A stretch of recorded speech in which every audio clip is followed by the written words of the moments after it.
Dans le royaume de Marie, tout au fond du jardin d'oiseaux, sommeillait un très vieux chêne, au tronc noueux et aux bras torturés. C'est dans les branches hautes de ce chêne qu'Angel avait planté son royaume. Il y grimpait comme un jeune chat, se blottissait au creux d'une fourche qui semblait n'avoir poussé là que dans le seul dessein de l'accueillir. De là-haut, Angel dominait le monde. Souvent, il avait l'impression de ne faire qu'un avec son arbre. Il lui semblait que ses jambes s'enfonçaient dans le sol pour y creuser leurs racines, que ses bras s'allongeaient et se multipliaient en dizaines de branches entrelacées, que sa tête se couvrait d'un cimier de feuilles vertes.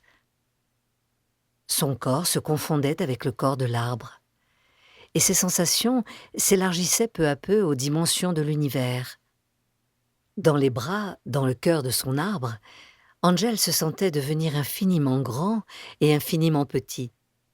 Il était tout à la fois, la forêt et l'allumette, le cosmos et une mouche. Il devenait mesure de toutes choses.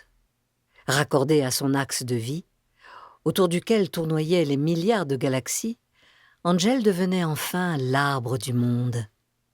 Il était au centre de son grand vœu, son vœu d'étoile, que dans le secret de son cœur, il formulait ainsi: « Je voudrais toujours être dans mon arbre. Je voudrais toujours être mon arbre. Je voudrais être. »